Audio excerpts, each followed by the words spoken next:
درود، برنامه خبری و تحلیلی اخبار آزادی است و من طاهری سفر همراه شما. امروز پنجشنبه 25 ایول است و حالا نگاه به سرخطی خبرها. آب نهر دوشنبه را بستند. 120 نفر جسد روزیگل 13 ساله را جستجو کردند، اما بی نتیجه. مادر امیدوار است روز او را می‌یابند. دیگه خواهش من قبول کنن که با تکنیک کن. خودم میدونم تا سر خدا. چرا در تاجیکستان مردم از کار در اداره‌های دولتی می‌گریزند؟ فکر کنی 1700 چیت میشود. اوزم یک کوارتیر یافتم میتون 200-300 سندا. کمیته تفتیشاتی روسیه پیشنهاد کرده است مهاجران مقیم این کشور فقط سیم کارت‌های روسی بگیرند، نه یگان جای دیگر. در دوشنبه جستجوی جسد دختر شادیگل میرزای و یکی از ساکنان ناحیه ورزاب نتیجه نداد. ماه نوامبر سال گذشته روزیگل 13 ساله در کانال مذکور که ساکنان زیادی دوشنبه از آب آن استفاده می‌برند غرق شد. جستجوهای پی در پی آن زمان نتیجه ندادند. در جواب به طلب به تکرار مادر روزیگل، مقامات امروز دیگر باره تلاش کردند ولی هیچ آثاری از تن بیجان نورس گم گشته نیافتند. شهلای عبدالله شاهد کار ماموران نجات در شهر دوشنبه بود. با گذشت 9 ماه از تلاش ناموفق در پیدا نمودن جسد روزیگل 13 ساله، جستجوی دیگر باره آن هم نتیجه نداد.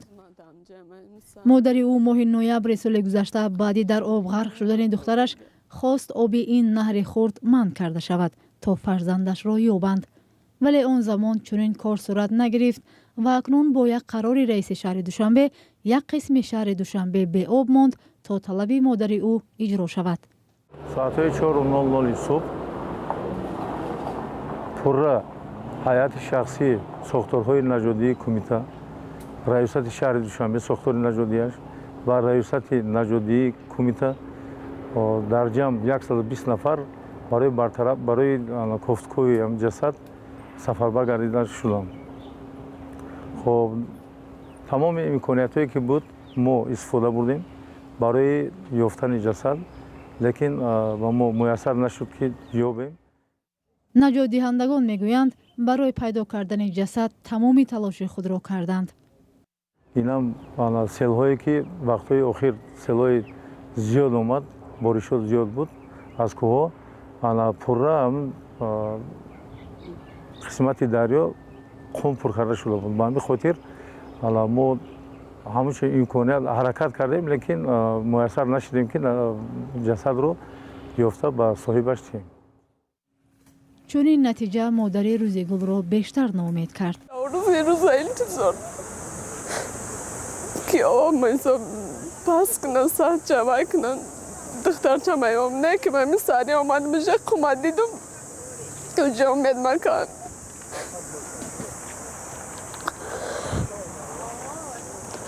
من همش روزیم مثلا 4 ساعت دم جان یکم وای ندارم، شکایت ندارم، نه که میهک بار دیگه خواهش من قبول کنن که با تکنیک کن. خودم میدونم تا سر خدا. پیدا نشدن جسد شک و شبهه‌ای را هم در دل مادر بیشتر کرده است. من خودم تسلامتی میگم یکی اگه کس گرفته باشه دنیا ها چی مثال نه که در کوی شب خدا هم میدونه. مقصد که دتگی آوای دتای چیه مثال من 1 سال پیش همی خواه دیدم که دمی اوغال دیدمی جوش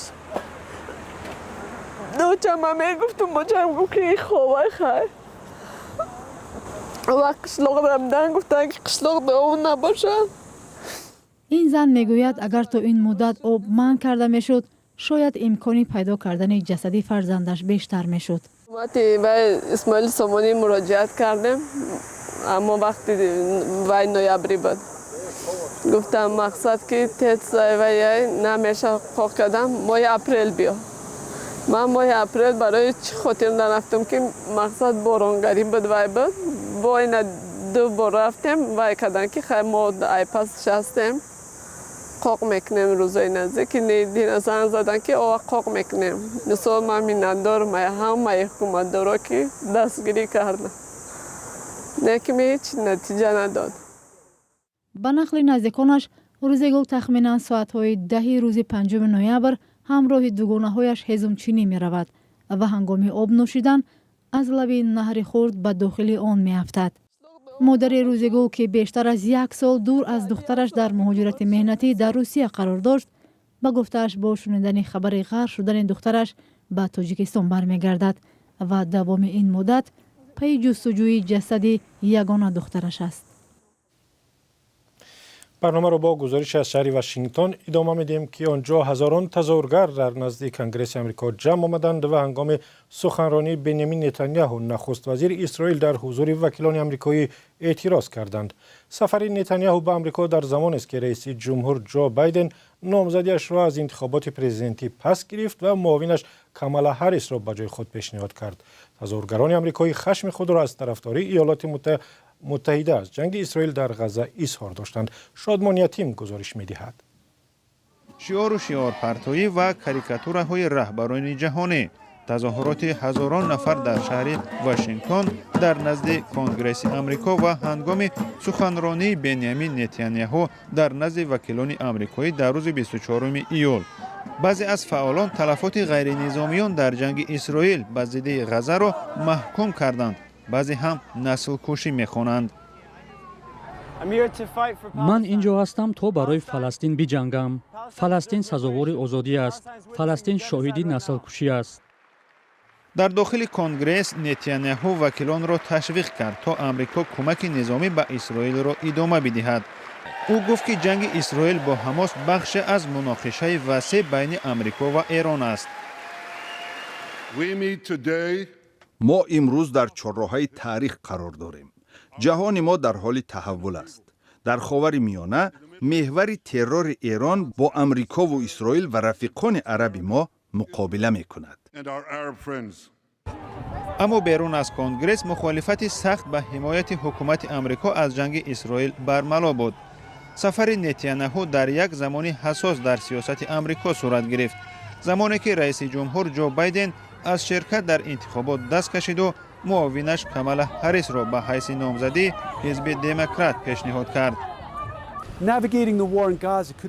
جنگ در غزه برای هریس یک مشکل جدی می آفرد، چون حزب دموکرات را به دو دسته جدا کرده است. رای دهندگان جوان و پیشرفته مخالف سخت کمک نظامی به اسرائیل هستند. برای همین در یک رقابت سخت هریس باید راه میانه را برگزیند تا طرفدارانش از او نتابند. هریس در یک سخنرانی گفته است در صورت انتخابش در مقایسه با بایدن نسبت به حکومت نتانیاهو موقع سخت‌تری را پیش می‌گیرد. به اندیشه من این یک وعده پوچ و رمزی است که نشان بدهد گویا طرفداری مردم فلسطینی می باشد. تنها کاری که کرده است به سخنرانی نتانیاهو نامده است. این برای ما کافی نیست. او برای به دست آوردن رأی ما باید بگوید که من با نتانیاهو ملاقات نمی کنم. باید به ضد این نسل کشی سخت‌تر بایستد و به سازش آتش بس دعوت کند. در رقابت فرضی بین هریس و دونالد ترامپ فاصله بین دو طرف بسیار کم است. یعنی رأی اندکی می تواند انتخابات را به نفع یکی از آنها خاتمه دهد.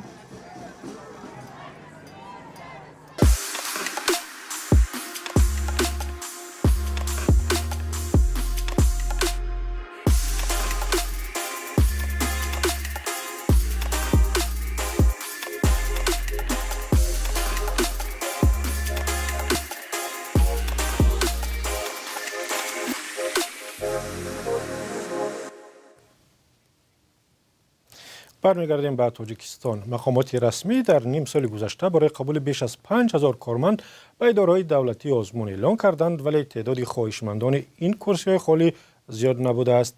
سبب کم بودن خواهشمندان به گفته مقامات طلبات سخت آزمون‌ها و هم به اینابت گرفتن سطح بلندی دانش است، ولی به قول دیگران سبب پرهیز از کار در اداره‌های دولتی مزد ناچیز است که به زندگی کارمند نمی‌رسد. علی شیر ظریفی از دوشنبه گزارش می‌دهد. در نیم سال گذشته در تاجیکستان برای بیشتر از 5000 منصب خالی دولتی آزمون اعلان کردند. ولی برای اکثر چنین جایهای خالی کاری آزمون یا سبقت کار در اداره‌های دولتی صورت نگرفته است. نیم سال یکمی سال روان 203 آزمون در مقامات دولتی برگزار گشت. منصب خالی آزمون اعلام گردیده.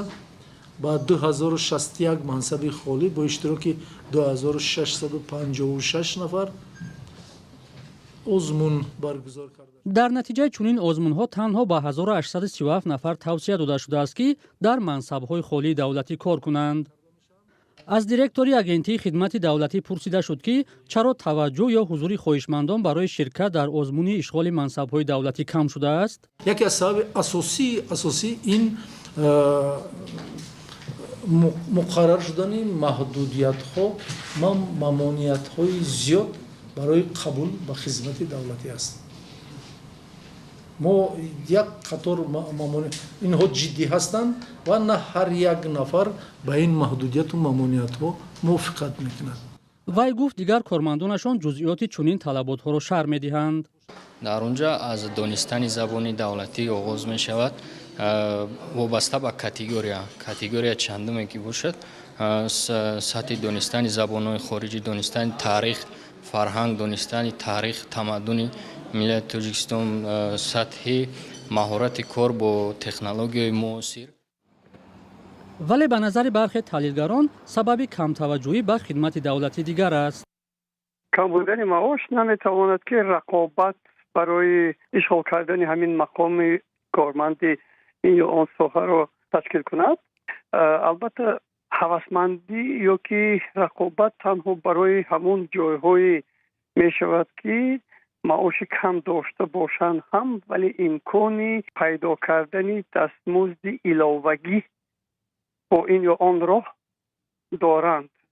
طبق اطلاع رسمی معاش میانه خدمتچیان دولتی در تاجیکستان 1738 سومانی برابر با کم بیشتر از 160 دلار آمریکایی را تشکیل می دهد. ساکنان درباره کار در اداره‌های دولتی نظری گوناگون دارند. سببش کار دولت خوبه، با استاج کاری میره و آینده در خوبه.